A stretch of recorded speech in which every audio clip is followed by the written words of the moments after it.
Hello everyone. This video for the homeless series subtopic, why people refuse shelters.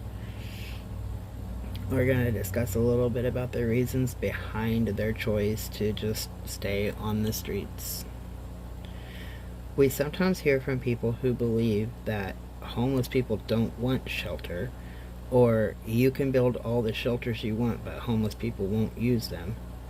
We know these statements aren't true, because every shelter is usually filled to the max capacity.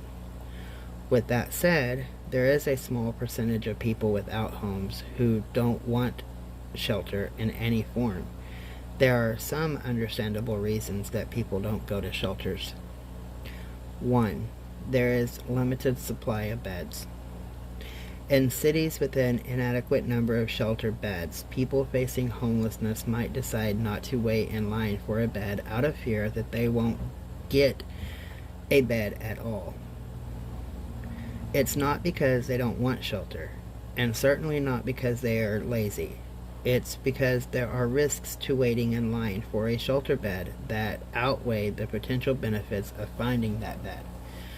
For the homeless who want to try to obtain one of the limited number of beds, they must leave the location that they slept in the night before and carry everything that they own to the shelter waiting in line.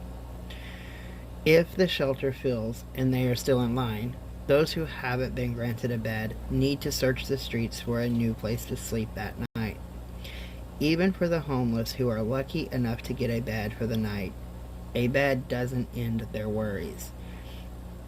If the shelter where they are staying is just an overnight shelter, the shelter's residents must leave in the morning and do it all over again the next night. Number 2. Shelter restrictions can be very limiting. Many mass care shelters have limiting rules and restrictions that exclude some people. These rules and restrictions are well intended, but can prevent people from accessing shelter beds. For example, many mass shelters don't allow pets, and for a good reason. If you can imagine a mass shelter with dozens of cats and dogs running around on the loose. But for some homeless people with pets who couldn't imagine giving up their only companion, where do they go for shelter? Some shelters don't even allow personal belongings, and some don't allow families. Many shelters have curfews that prevent residents from entering or leaving after an established time. Curfews can help site managers control who enters and exits the shelters and supports residents' safety. But for those who work night shifts, those curfews can make the homeless choose between a bed and a job. And number 3.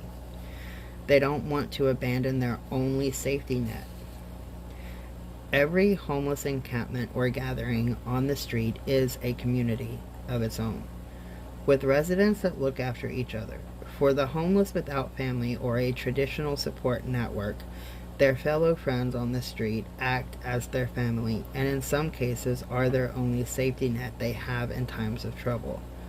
When the homeless move from these communities and into a shelter, they fear that they will lose the safety net that they have previously known and counted on.